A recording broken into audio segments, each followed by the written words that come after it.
By and large, there's this theory that if you hit Israel hard, then it will compromise. I think almost without exception, it's the reverse. You hit Israel very hard, it hardens, and it fights back. And when Israelis get convinced that this is a fight for their life and the life of their children, and they see babies in cages, they will fight. It's part of the idea of the state is that finally there'll be one place where they can defend themselves. The fact that they failed so miserably to defend themselves and their own will just cause them to double down on that, not anything else. I'm Scott R. Anderson, and this is the Lawfare podcast for October 11th, 2023. This past Saturday, the terrorist group Hamas launched an unprecedented raid from the Gaza Strip into southern Israel that left more than 1,000 people brutally murdered, most of them Israeli civilians, many of them women, children, and the elderly. Dozens more were taken as hostages back into Gaza. A shocked Israel has in turn responded with missile attacks into Gaza that have killed more than 800 Palestinians and is planning a broader offensive there. And as people search for more information on what's transpired, there are concerns that events may yet spiral out into a broader regional war. One that, among other consequences, might derail efforts at normalization in the Israeli-Saudi relationship that have been a major focus of the United States in recent weeks.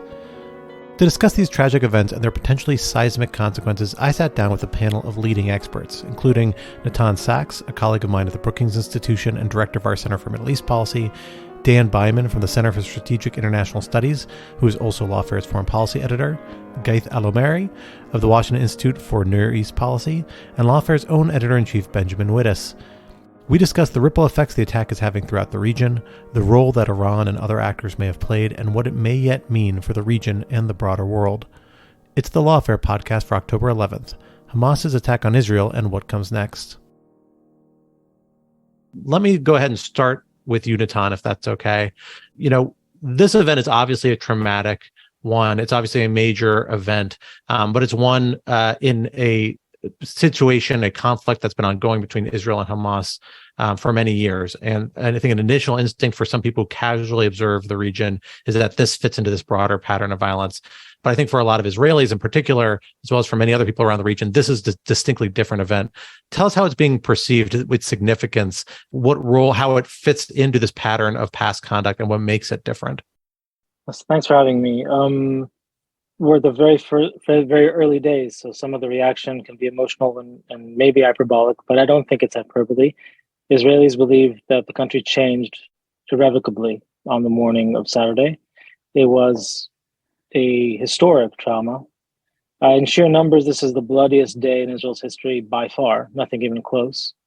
It was the first time since 1948 that Israeli towns or villages were occupied by any foreign force. It was, in fact, the bloodiest Jewish day, actually, since the Holocaust. But these were images, even from the very beginning, of a breakdown of the fundamental belief in the state's ability to safeguard civilians at the fundamental level. But since then, the days since then and the images coming out are so horrific and barbaric that this really is a trauma, a sort of a national but also personal trauma for the vast majority of Israelis. The images of babies in captivity, taken, kidnapped, elderly, murdered, and there's many other things I don't even want to repeat, but the images coming out just now and the reports coming out just now as journalists and others are entering the scenes themselves are just unspeakable. They're ISIS-like. And this is very different. So first, the magnitude is completely different. Second, the failure of the Israeli defenses is completely different from the past.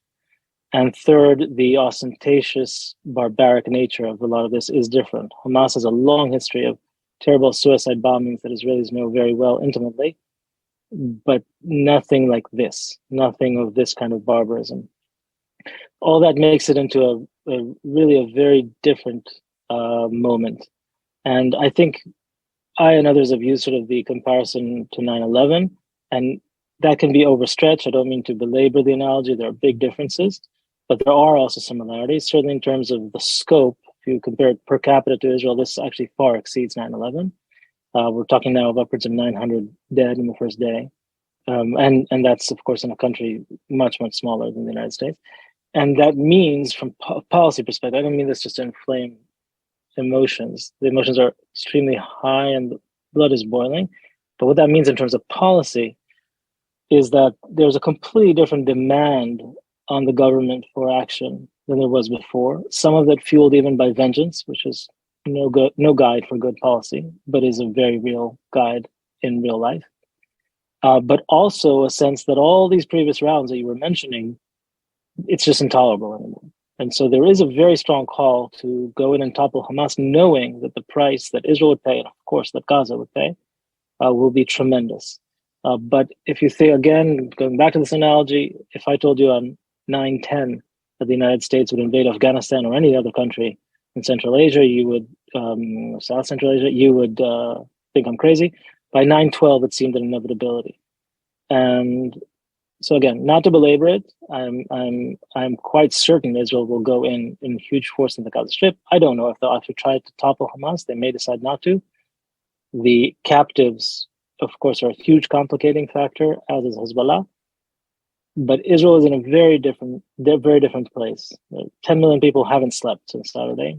And when they do, they prefer to wake up. So I would caution against thinking this is the old playbook. It's not. Even if now we'll go back to the regular playbook abroad, Israelis are in a very different place and they're not going back. Dan, let me turn to you on this issue that Natan raised of the intelligence failure. I think two words we're hearing used time and time again in regards to this event.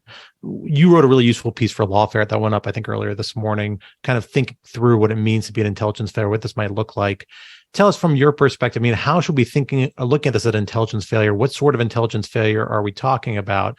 And how might that inform the Israeli response? Or how do we expect from their past interactions with Gaza and other similar sort of hostile actors like Hamas, might we expect the Israelis to respond beyond what we're seeing already, which is a pretty substantial range of attacks, missile attacks on Gaza? Where is that offensive going to go in the days to come? So let me begin with the caveat there's a lot we don't know. And obviously that applies in particular to intelligence, which tends to be more secretive. And a lot of the questions to me are yet to be answered rather than out there to see. But Natan mentioned this as an Israeli 9/11. I have an Israeli friend who described it as a mix of 9/11 plus the Tet offensive. So it was an incredibly horrible day that was shattering for many Israelis, but it was also a sense of an adversary that, and I want to put myself in this category too, that many observers thought would not be capable of such a massive event, that Hamas simply didn't have the ability to send so many fighters into Israel at once and have them be undetected, to do such a large set of rockets and missiles on Israel, that Israeli intelligence would have caught this. And we can think of intelligence failures with a lot of variations. One of the most basic is simply a collection issue. I would have told you 4 days ago that Israeli intelligence had excellent collection on Hamas and on Gaza, and that they had a mix of, I obviously don't know particulars, but a mix of fantastic signals intelligence with some human intelligence and imagery that obviously could not stop everything, but could prevent large-scale attacks from happening without Israel detecting them, that Israel would be on top of things. That collection seems to have been missing. There may also have been failures with regard to assessment in terms of, did Israel just assume that Hamas was satisfied with the status quo, or at least accepted it, and therefore Israel didn't have to worry about a major escalation? There are questions about the assessments of the effectiveness of Israeli government policies. Israel, I would say one of its consistent mistakes has been it's assumed that if it's making economic concessions to Palestinians, that they will be satisfied with this and often be reluctant to press for political rights, which has, in my view, never been an accurate description of how the Palestinians have approached this. And then a big one is simply the policymaker response. The Netanyahu government, like every government, is facing lots of different problems at once. And for Netanyahu, as Natan has written so well, many of these problems are with regard to the Israeli domestic political scene. But many people have been watching the West Bank for possibilities. Hezbollah, of course, is a constant threat. So were political leaders focused on other issues? And did that change the prioritization? The last possible intelligence failure issue I want to mention briefly is the possibility that Hamas made an intelligence failure in terms of its assessment of the Israeli response. This may be a case of catastrophic success for Hamas, where they did an operation that I and others didn't think they were capable of doing, incredibly bloody, as Natan has pointed out, killed a lot of people, took prisoners, which Hamas wants to do. But as Natan has said, this has fundamentally changed the Israeli body politic and the likely government response. And Gaza, at least, is going to pay an exceptionally heavy price. And there is a question to me, which is, will Hamas end up weaker? Will its political standing end up weaker at the end of all this? And to me, that's a distinct possibility. Dan, do you have thoughts about where we think this military campaign that's underway is likely to go, or is it simply too soon to tell? There's talk about reoccupying Gaza, which of course Israeli troops left in 2005, at least maybe as a short-term basis for dislodging Hamas, or perhaps for other purpose or a longer basis.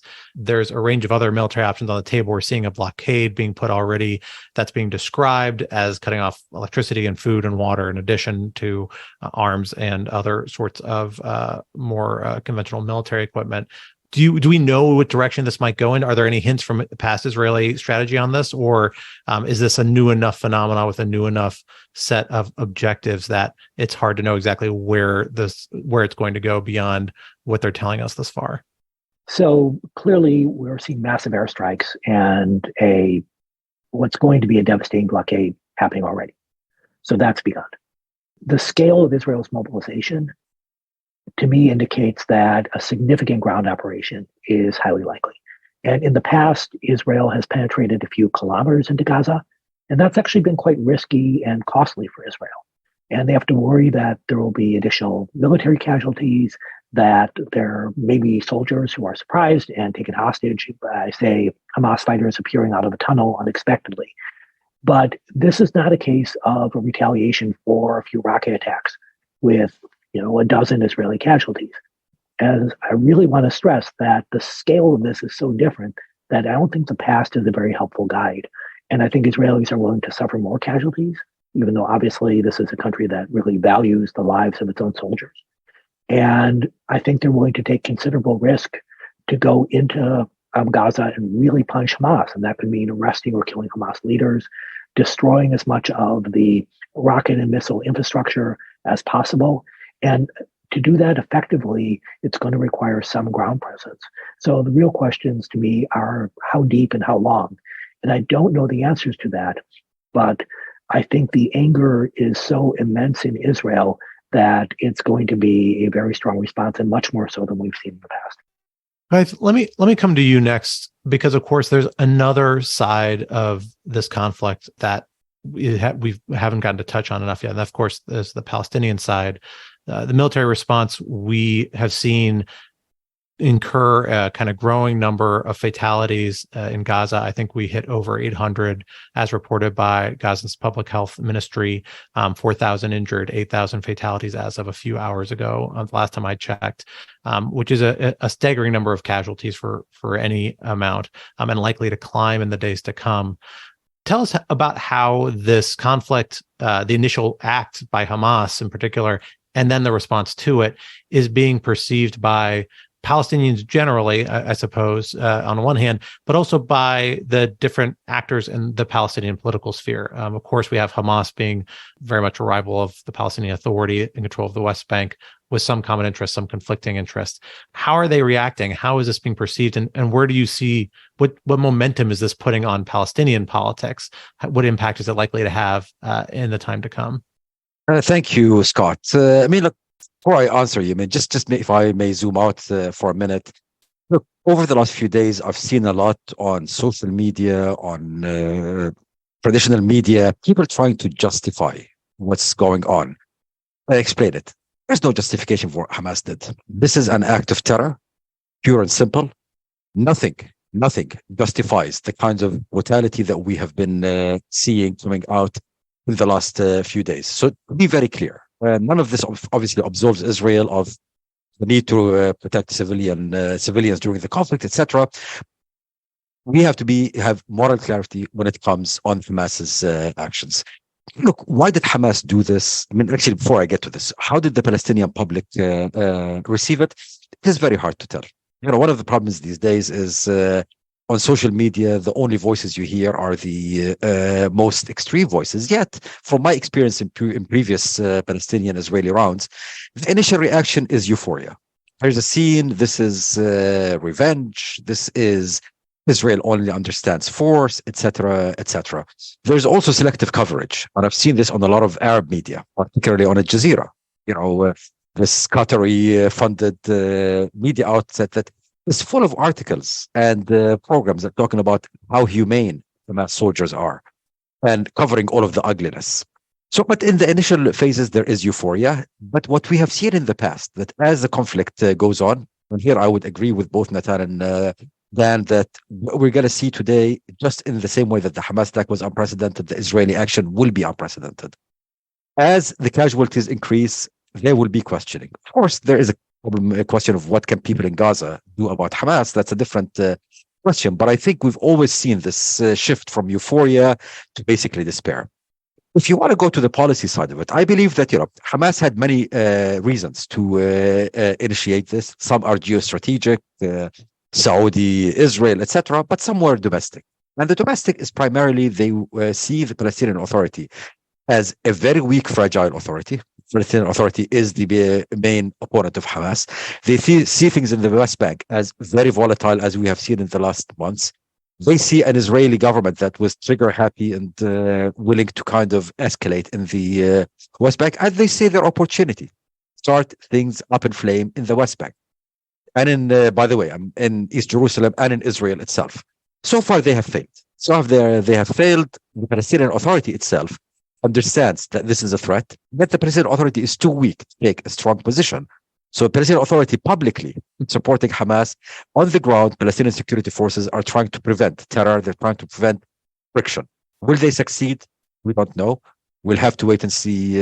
Friday is a big test. Usually Friday is when masses come out of the mosque after the Friday prayer. And this is where so we don't know. But so far, Hamas has failed to ignite the situation. Two last footnotes. One is Hamas will also try to conduct terror attacks from within the West Bank. Again, will they succeed? We don't know, but we know that they are trying. And one thing interesting, they have tried to create internal Israeli friction, as we saw a few years ago, between Arab Israelis and Jewish Israelis. And here I have to give tremendous credit to the Israeli Arab politician Mansour Abbas, who came out very clearly from the beginning to say that they are against this. But Hamas is trying to inflame as many fronts as they can.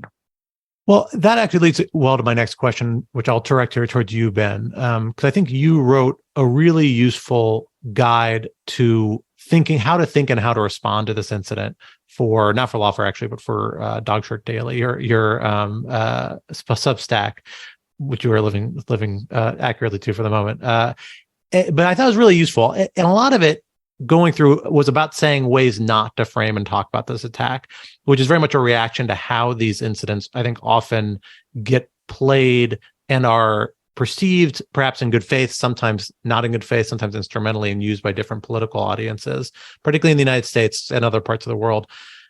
Tell us a little bit about how you see this event kind of beginning to play in those political spheres. And we can start with the U.S. domestic sphere, just because the one perhaps most familiar to us and a lot of our listeners.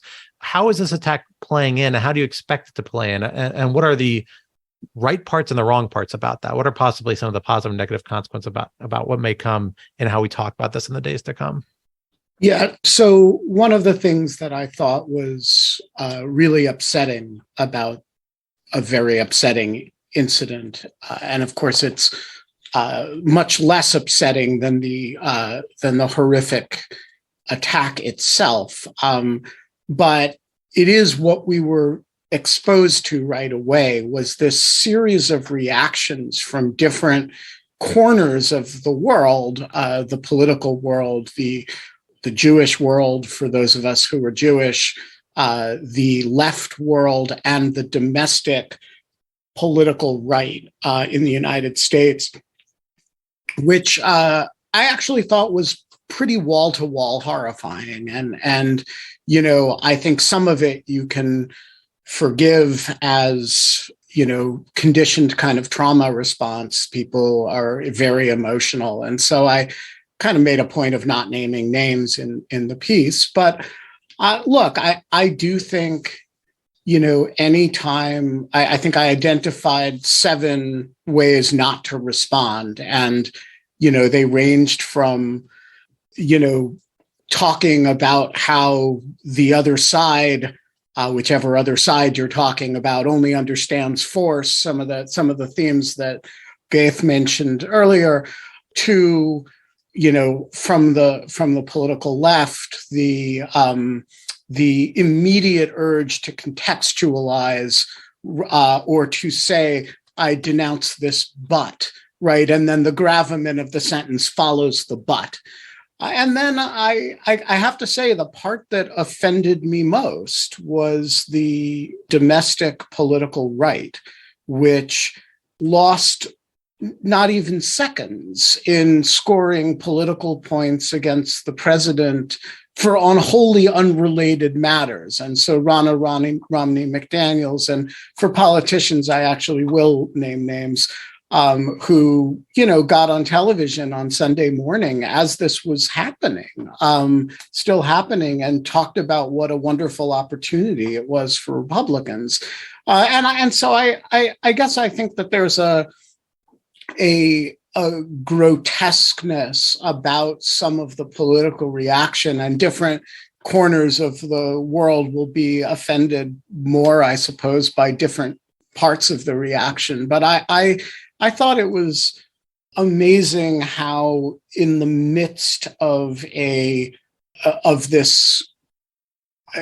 just unbelievably horrible violence, which was going to then precipitate, as everybody else has said, and I won't really reiterate, the Israeli response is going to be awful, and a lot of people in Gaza are going to die.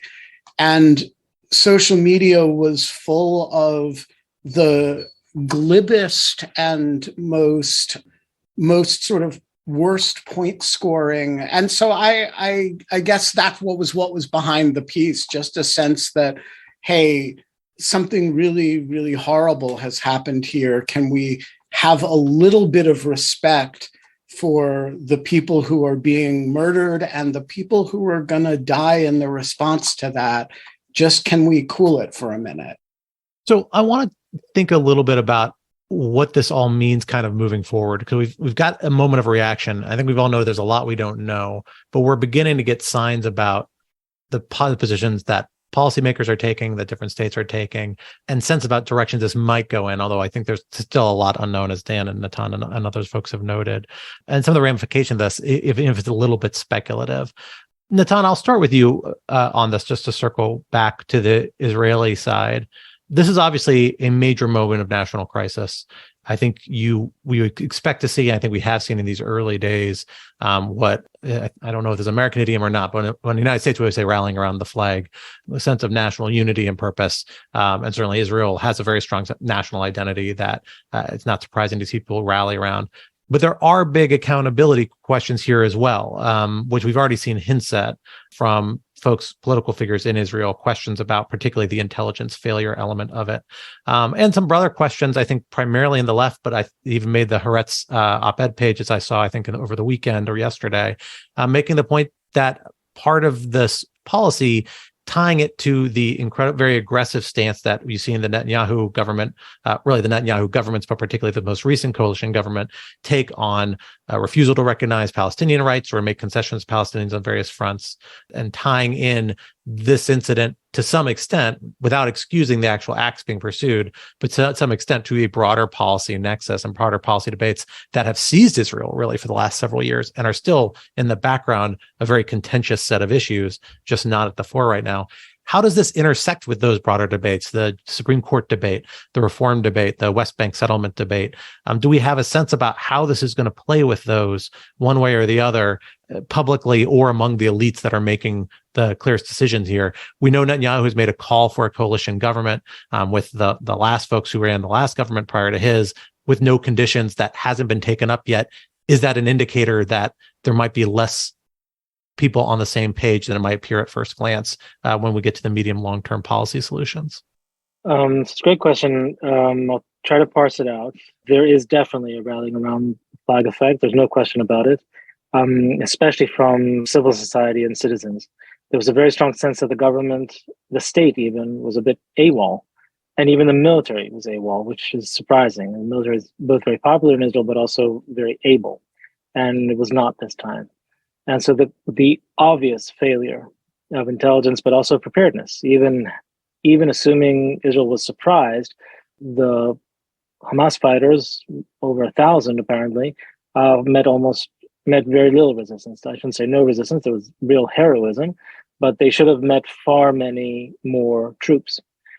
There is some argument that the troops were partly repositioned to the West Bank because of this was a holiday. This was another Jewish holiday on Saturday, and there were rather extreme settlers were conducting provocations in Palestinian towns.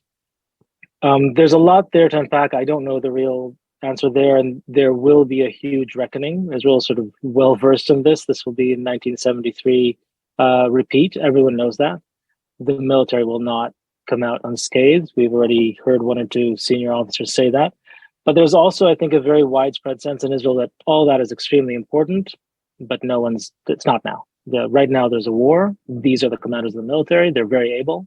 They obviously failed here, but they're very able. And Israel is going to a war very united, especially civil society, as I said. When the state was absent, you see a huge amount of volunteering. The ones that have performed absolutely miserably are the current coalition. They went AWOL. They were on Twitter and in every studio in the last 10 months, spewing hatred against the opposition, and now they simply were nowhere to be found.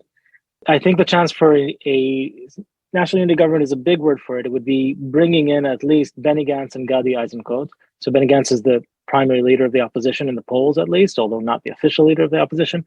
And Gadi Eisenkot is a senior member of Gantz's party. They are both former chiefs of staff of the IDF, so top generals, and therefore very experienced. And the idea, at least on the table, is that they would join with Netanyahu and the Minister of Defense, Yoav Gallant, who's another former general, in a small war cabinet that would get authority from the broader security cabinet. And by doing so, would circumvent especially the two very far-right extremists, Itamar Ben-Gvir and Bezalel Smotrich, especially the former, who is just obviously unfit for the job, and on top to being a heinous human being. That, I think, is quite likely. There's a clear call for it. There's a clear demand for it.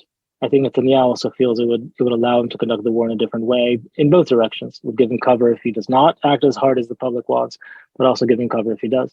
So I think that is going to happen. I don't know if Yair Lapid will join. He's been demanding that Ben-Gvir and Smotrich be removed from the cabinet.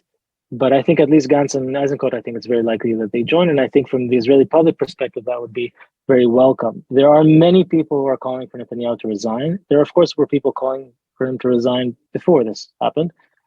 I wrote a piece years ago now saying that the political end of Netanyahu was nigh. After that, I vowed I would never say that again. So I'm not saying that. But other people might say that he's a Golda Meir. Golda Meir was the prime minister in 1973. She actually won the election at the end of the war. The elections were postponed because of the war. She won the election, but she had to resign very shortly after. There seems to be something just untenable about the leadership that let this happen continuing. I could be wrong. He's a political magician. But again, all that, there are exceptions. There are people saying that already now, but mostly everyone is saying all this, the knives will be out, but they're not out right now. Right now, we all need to fight together. And you asked about the broader issues. So on two issues. On the demonstrations against Netanyahu, they're on pause. And against part of what I was saying, and the same protest movements mobilized to bring food to the south, to help, to do a variety of different things. But they've postponed that. And there's an understanding that, of course, the judicial reform and all that is on pause as well. The country is dealing with exactly one thing right now, a very complex thing, which is the war. On the Palestinian issue, that's hard to say. I think in the long term, this may cause some kind of reckoning. I think this idea that the West Bank settlers were a hindrance here for Israel's preparedness, that may carry some weight. But by and large, the big thrust of this is not going to be, we really should have been more lenient to the Palestinians, or how did we neglect this? This will have some of the worst effects on people's psyches. They will see truly ISIS-like behaviors. I don't want to spell too much out, but what we've seen the past day is beheadings, and not of adults, let's just say that. I mean, just ISIS, the worst kind of ISIS like behavior. This does not cause any empathy among anyone, I should say. And even if rational people would say, therefore, we should seek political arrangements, what this will cause first and foremost is a demand to go after them, kill every last one of them, of the Hamas people. And then, unfortunately, absolutely tragically, this will incur huge cost on the Gazans who live around the Hamas people, and the Hamas people are hiding among them. That's where it's going to go right now. Where it goes in the future, history can have pendulums, we'll see, and maybe this will cause something in the future. But by and large, there's this theory that if you hit Israel hard, then it will compromise. I think almost without exception, it's the reverse. You hit Israel very hard, it hardens, and it fights back. And when Israelis get convinced that this is a fight for their life and the life of their children, and they see babies in cages, they will fight. As part of the idea of the state is that finally there'll be one place where they can defend themselves. The fact that they failed so miserably to defend themselves and their own will just cause them to double down on that, not anything else. Ghaith, I want to come to you on a similar question regarding the Palestinians. Because we're on a trajectory. We have a moment where the PA at least has walked a careful line, as you noted, one that may not be capture entirely popular views, but I think it's a politically significant one, as you noted. And that, I suspect, gives a lot of more license and leeway to other Arab leaders and states who take a vested interest in the Palestinian interests. Jordanians, certainly, Saudis, for whom the Palestinian issue is part of a much broader discussion, which we'll get to in a little bit, about their relationship with Israel and the United States and other parties involved. But how sustainable is that outcome if as we see the offensive progress? We are also already seeing pretty horrendous civilian costs in Gaza, and particularly if a blockade extends for an extended period with cutoff of supplies, food, medicine, it could get much worse. Where do we have a sense of where the tipping point is, how accessible that will be, and what's on the other side of it? It doesn't seem likely that the PA or frankly many Arab governments in the region are going to rally around Hamas by any sense of stretch of the imagination. But how do they reconcile, I think, opposition to what Hamas has actually done with opposition to how the Israelis are responding? And what will that mean for broader regional relations for Israel, for Jordan, for the Palestinians? Just to make it even more complicated than what you have just described, this is all happening in a context of intra-Arab rivalries and intra-Arab tensions. So, look, today the Arab world is really split, I would say, between maybe 3.5 approaches. You have some of the traditional approaches. Jordan, Egypt, these are countries that have an actual national security interest in the development of these issues. These are countries bordering Gaza, bordering the West Bank, who really want to just calm things down because they are afraid of the spillover effect. You have countries which are egging on Hamas. Again, you should look at the Qatari statement.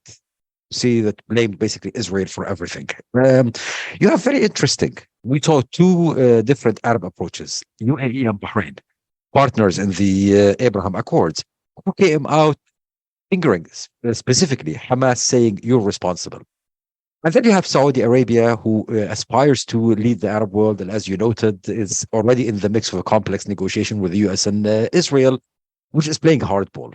And I think these elements will fight among one another.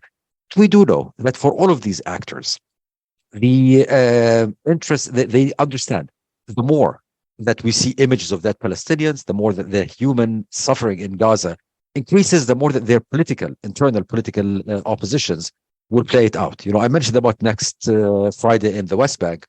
I'm very closely watching next Friday in Amman for them, because I've seen calls from the opposition, from the Muslim Brotherhood, etc., to go on massive demonstrations, which inevitably turn against the government. And I think, though, this is where there is a dissonance. I think everything that I mentioned so far fits the old playbook. As I think was noted, we are going into uncharted territory. And I think some of these Arab countries will have to make very, very difficult choices. I think they will have to deal with a situation where it's going to be much more extended than in the future. And by the way, this is where the US comes in. And I'm sure we're going to talk about this later, in terms of how do we engage with our Arab allies to help them navigate this, but also to pressure them to take a responsible position. For the PA, I believe that ultimately it will all hinge on whether or not things on the ground deteriorate. But this hinges on two things. Hinges first and foremost on, will we see disturbances in Jerusalem? Will be things see happening in the Aqsa Mosque, Haram al-Sharif, the Temple Mount, that usually are a rallying cry, and whether or not we see the Palestinians in the West Bank themselves being massively impacted, whether through Israeli military action or through settler violence, which is another element that has been building things up. All I have to say on this one is that the Palestinian Authority is so weak today that its options are very, very limited. So I am very worried as I look at how these countries, whether it is the Palestinian Authority or Arab countries, can deal with that. I see no good options for them. And the longer it goes on, the more cornered let's say, the more rational actors will be, and the more emboldened, the more inflammatory actors will be. And while we're on this topic, let's just touch on this question of the expansion of the Abraham Accord as well, which was the big regional issue going into this horrific event, and which many people have tied the links between Hamas's action to an effort to disrupt. Although I think lots of people have made the case now that this actually underscores, particularly insofar as this was an act motivated or facilitated by Iran, underscores the common interests of Saudi Arabia and Israel in the region. Do you have a sense about how this is likely to, or how do you think this is likely to impact the perception of that arrangement and its political salience moving forward, particularly, I suppose, from, I guess, would be the Saudi perspective primarily at this point, although potentially other states that are in the mix, including existing Accord partners? First of all, we are at the early stages. I mean, I've been tracking the evolution of Arab diplomatic positions since Saturday. The first statements were kind of off-the-shelf statements. We saw the evolution. What I've seen so far with the Saudis, and this could change, is that they are actually using this opportunity to burnish their pro-Palestinian credentials. Mohammed bin Salman, the Crown Prince, called, I think, Sisi, King Abdullah of Jordan, and others. And in the Saudi readouts, it was always, he emphasized the right of the Palestinians, protection of the Palestinians, etc. So they are using this to burnish this, and in some ways to kind of indirectly respond to all of those who were saying, oh, you were willing to sell the Palestinians down the river. My own assessment that once violence ends, once the war is over, the fundamental interest that drove Saudi Arabia to engage with Israel, whether vis-a-vis Israel itself or whether vis-a-vis the United States, will not have changed. What we're seeing will be, from a Saudi perspective, a blip that they might use to burnish their credentials. But ultimately, I don't see anything that will come out of this that will fundamentally alter the equation from a Saudi read, at least. So there's one other big state in the regional calculus we've just barely touched on, but Dan, I want to come to you on that, and that's the Iran question. You wrote a really interesting and useful piece in, I believe it was Foreign Policy. I could be wrong. Correct me if I'm wrong, but I think it was in Foreign Policy about Hezbollah's role in all this. We've seen some very limited exchange of hostilities with Hezbollah in northern Israel from southern Lebanon, presumably Hezbollah, I should say, but from southern Lebanon with northern Israel in the last few days, but nothing concentrated. Some signaling that it might be related to an effort to deter a more significant Israeli campaign into Gaza. Hezbollah obviously has a close relationship, I think in many ways, by most measures, closer with Iran than Hamas does, but they both have relationships. And a lot of people are asking this question of what was Iran's role in this Hamas operation. Tell us how you're viewing this issue right now. How should we be thinking about this question, which I think most would agree there's no clear answer on yet? And how does Iran seem to be responding to this incident insofar as, well, regardless of whether it was or wasn't directly involved in helping to plan it? How is it entering into Iran's strategic calculus in terms of its reaction in the region? So let's start with what we do know. Iran has provided a wide range of weapons to Hamas and the Palestinians. Iran has provided money to Hamas, and Iran has trained Palestinian fighters. So certainly Iran, in my view, bears some responsibility for this, in the sense of part of Iran's goal was to make Hamas far more formidable, which it has done. So I would say from a kind of tactical point of view, this has been an Iranian success. I've seen reports, the Wall Street Journal had a story saying that there was a meeting in Lebanon, that Iran gave the go-ahead for this. I've seen other reports saying there's no evidence of a significant Iranian role. So I'll just echo your point that I think it's a bit too soon, at least for people on the outside, to make a definitive judgment about how much Iran was involved. And that can range from, as I said, simply building up Hamas capacity to the other extreme, which is really being the mastermind behind this particular operation. This operation serves Iranian goals in several ways. One is Iran has been concerned about Israel's normalization with Arab states, and Saudi Arabia, of course, is the big prize in all this. And for now, at least, this normalization, I believe, is disrupted. It's very hard for Saudi Arabia to move towards peace, towards Israel, when the Palestinian issue is on the front page, especially with large numbers of Palestinians dying, even if this is Hamas's responsibility. It's simply too difficult politically for this to happen. So disrupting that works. And also, Iran is genuinely committed to opposing Israel. It sees Israel as an illegitimate state. Part of Iran's revolutionary legitimacy was in its anti-Israel struggle. And it also sees Israel as a hostile actor. Israel has done operations against Iranian scientists, has targeted Iranian military personnel in Syria. So Iran is seeking some way to strike back. So this has several advantages from Iran's point of view. And in general, this is how Iran prefers to conduct its foreign policy in the region, which is through proxies. Whether it's Iraq or Yemen or Lebanon, Iran works with local groups. And in Lebanon, that's its most important and most longstanding relationship, which is with the Lebanese Hezbollah. And they did a brief attack in what they called solidarity with Hamas. And this was an attack on the Sheba Farms area. And I'm happy, if there's interest, to kind of go through how this is kind of a fake dispute in some ways. But nevertheless, it's one that Hezbollah has been emphasizing for years now. And in my view, what Hezbollah was doing was trying to signal to Israelis, yes, we're hostile to you, but this is business as usual. We're not trying to escalate this. And I think Israel's response, which was also limited, actually fit that mode, that both sides do not want to escalate this right now. Hezbollah would pay a very heavy price for this. And many of its constituents are not eager for a confrontation.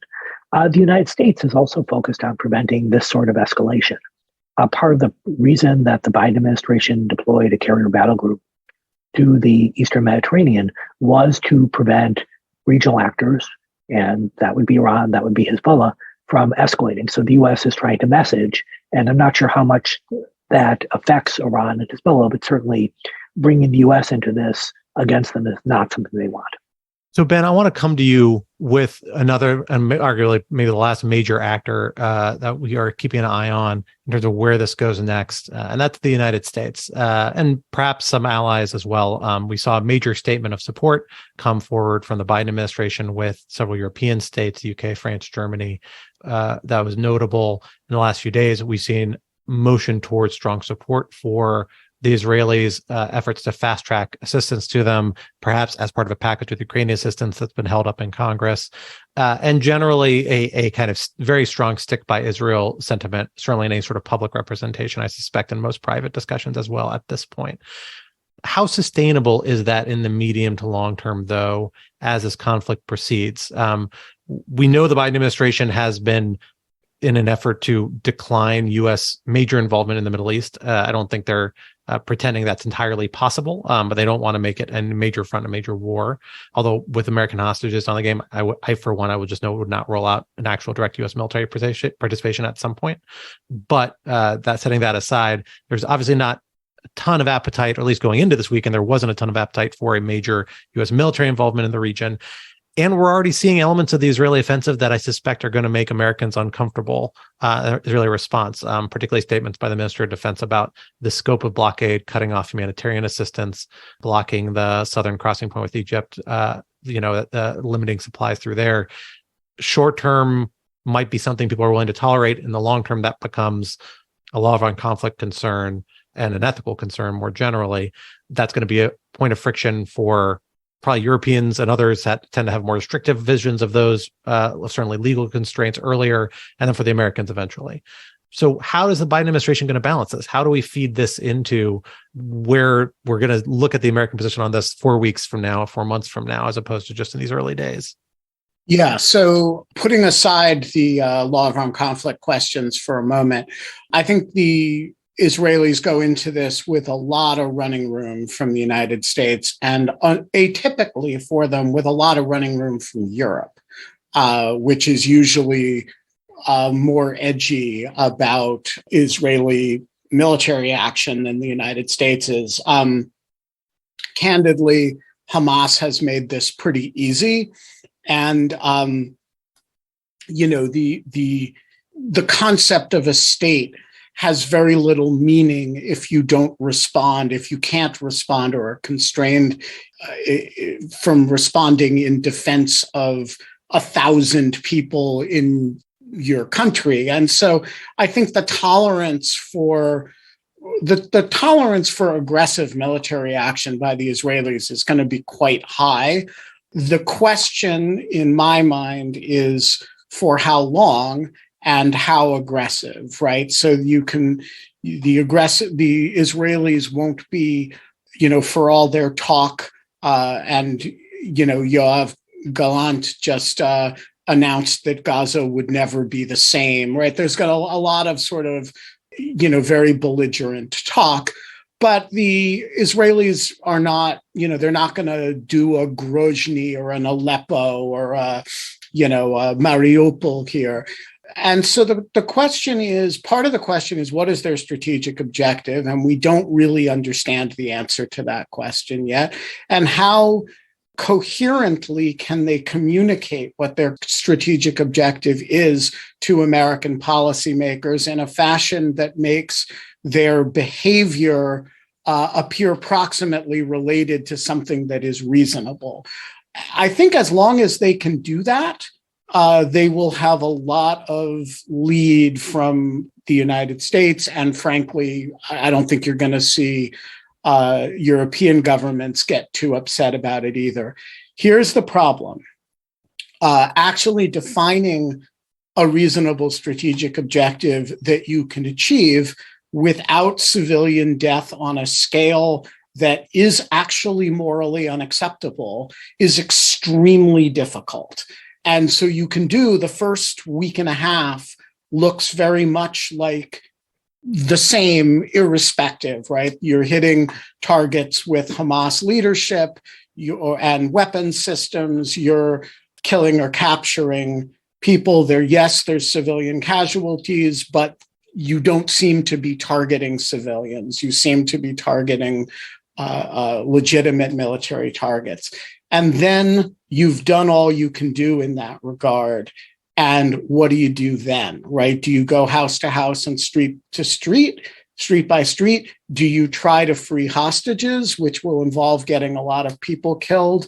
And I don't think anybody today, and certainly Gallant in his statements, which have not been wildly responsible, has not given a lot of sense of what that picture looks like, what they're really trying to achieve. And I think the risk for the Israelis is that you go past what the world will accept or what the United States or Europe will accept because you can't articulate what you're doing in a fashion that looks like what's happening on the ground. And I think that's a problem that they've had in the past, honestly, and that they need to be very careful about as they pursue this operation. Dan, do you want to add something here? Yes, I'll just note briefly, there's a principle of proportionality that Scott, you and Ben and other lawfare experts can talk about in great detail. But there's also an Israeli broader strategic goal of deterrence. And because Israel is casualty sensitive, that means that if Israel notionally takes 10 casualties and Hamas takes 100, in the past, both Hamas and Israel saw that as a Hamas victory. And so for deterrence to work, the ratios had to be wildly skewed, had to be extremely high in the Palestinian end compared to the Israeli end. Given the staggering death toll in Israel, what a deterrence level sort of casualties looks like, what to say, okay, Hamas has now felt so much pain, they won't think it's worth it. That's a really difficult question. And so I worry that in Israeli efforts to restore deterrence, that this question of proportionality will go out the window and we'll see a lot of suffering. Yeah, and needless to say that concept of deterrence is a hard thing to square with exactly that proportionality principle, necessity, humanity, and the things that enter into the law of armed conflict. And there's a recurring problem with kind of different past Israeli military operations and might be here as well that push the envelope and lead to a lot of the disputes between Israeli and international legal experts about where the exact line is for some of these things. And let me just add to that, it may actually be impossible to act effectively in Gaza in compliance with the notion of proportionality. And this is for two reasons. One is just related to the population density of Gaza, which is one of the 3 or 4 most population dense places in the world. And the second is the way Hamas positions itself within a civilian population. And that actually creates, it creates a problem that is very, very difficult to work your way around. How do you behave in a fashion that is proportional under those circumstances? And the Israelis have never figured that out. We've only got a few minutes left, but in the last few minutes, you all have been watching this conflict very closely, as many of our listeners will be. What should we be looking for? What is the main thing or one of the main things you're looking for in the next week or two to give us a sense about the trajectory of where things are headed, some of the bigger measures, indicators, whether it's military operations, political reactions that you think are significant that you're on the lookout for? Ghaith, let me start with you because I know you have to run quickly. Then I'll go to Dan and Natan and then finish with you, Ben. First of all, I would look at the articulation of Israel's objectives. They have not yet articulated clear objectives. So that will be the first one. Certainly, the issue of the casualties, I said it in the beginning, I'll say it again. Hamas's attack is inexcusable under any circumstances, yet what we talked about, proportionality, humanity, etc., are nevertheless obligatory rules of international law. I will be looking at the intra-Arab dynamics. Would the countries that have targeted, that have pointed out Hamas, will they rally diplomatic support around them? Will we see Jordan and Egypt and others join that, or will they be isolated? And finally, when we get to the point when we're talking about de-escalation, who will lead in the region de-escalation? Will it be led by countries sympathetic to Hamas, like Qatar and Turkey, or will it be led by Egypt and with the support of the UAE, etc.? Because that will ultimately determine if Hamas ends this round with a political win or with a political loss. Dan, what will you be looking for? So there are a lot of things I'm going to be focusing on, but let me emphasize one issue for now, which is hostages. There's a huge number of hostages. And this complicates day-to-day military operations. You have to worry that if you do a strike on a building, that you're going to kill your own people. And there's also a broader question of the hostages being used as a threat for deterrence, that if Israel goes in or if Israel starts to really hit Hamas hard, that it starts to execute hostages. Another game changer, which I would add for us to think about, is there are American hostages, right? In the past, these sorts of issues from a U.S. point of view have been about supporting a very important ally who many Americans feel very strongly about. This is different. There are Americans held hostage by a terrorist group, and their lives are in danger. And this will complicate the broader U.S. response, and it is going to be a huge issue, especially when names are named. We start to see families talking to media about their loved ones, demanding the Biden administration do something. So this is, to me, something the United States hasn't had to deal with in the past in this sort of conflict, but will have to this time. Natan, how about you? I'd add one point on the hostages. We're going to start seeing them used perhaps very, very soon in psychological warfare. There are reports now of maybe videos coming out of them begging for their life, and requests from students in Israel, from parents to students in Israel, to remove apps from their phones so that the students can see it. We're going to see that, and it's going to complicate, as I said before, it's going to complicate the Israeli calculus dramatically. The second point, of course, is the Hezbollah question. I really can't emphasize this enough. If Hezbollah joins, then it's just a different kind of ballgame. I have family in northern Israel, so I'm biased as well, but Hezbollah can strike all of Israel, not just the north. And as we said, far more strongly than Hamas. And so therefore, that could really dramatically change things. And I think the carrier group in the Eastern Mediterranean can be quite important. And President Biden just spoke as well, warning anyone to get involved.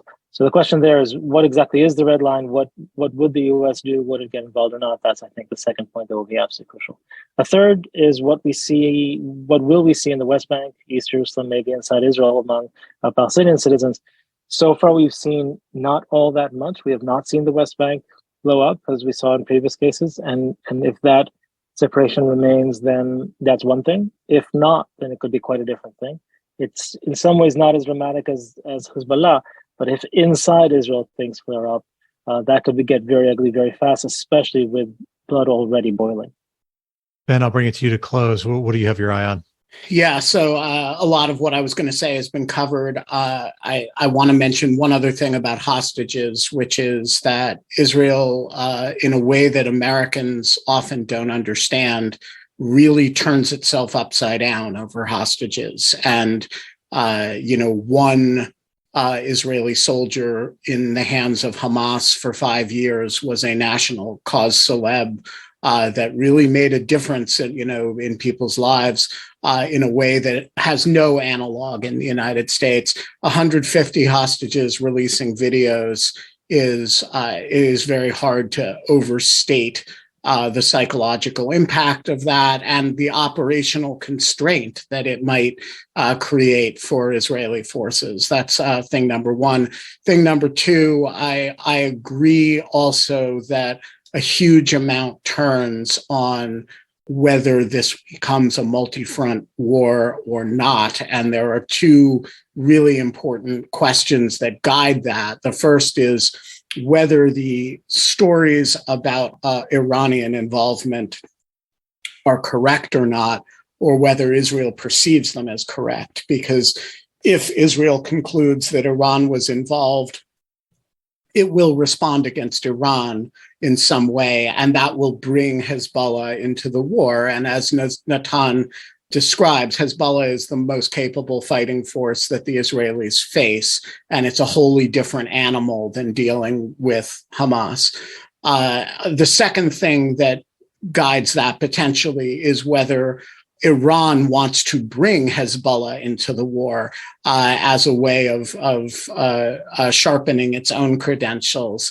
And so, if Israel concludes that Hezbollah, that Iran was not involved or not involved in a deep way, it will do everything it can to keep this as a one-front conflict, because Gaza's hard enough to deal with it without having a Lebanon war as well. And so I would say the Iranian question and the hostage question are very, very big ones in my mind right now. Well, on that note, we are unfortunately out of time. But Dan, Ghaith, Natan, Ben, thank you for joining us. Thank you for our audience members who are watching live. For those listening later, sadly, unfortunately, I think we'll have more opportunities to talk about this in the future here at Lawfare and elsewhere. So until then, thank you all very much. Thank you. The Lawfare podcast is produced in cooperation with the Brookings Institution. Please be sure to rate and review us wherever you get your podcasts. And be sure to check out Lawfare's other podcasts, including Rational Security, a casual, lighthearted chat about national security news that I co-host each week with my colleague Quinta Jurecic and Alan Rosenstein. In addition, be sure to visit lawfaremedia.org for our extensive written coverage of national security law and policy issues, and consider becoming a material supporter of Lawfare to gain access to an ad-free version of this and other Lawfare podcasts, among other perks. For more information, visit lawfaremedia.org/support. This podcast was edited by Janipat Jahal and produced by Lawfare's own Anna Hickey. Our music is performed by Sophia Yan. As always, thank you for listening.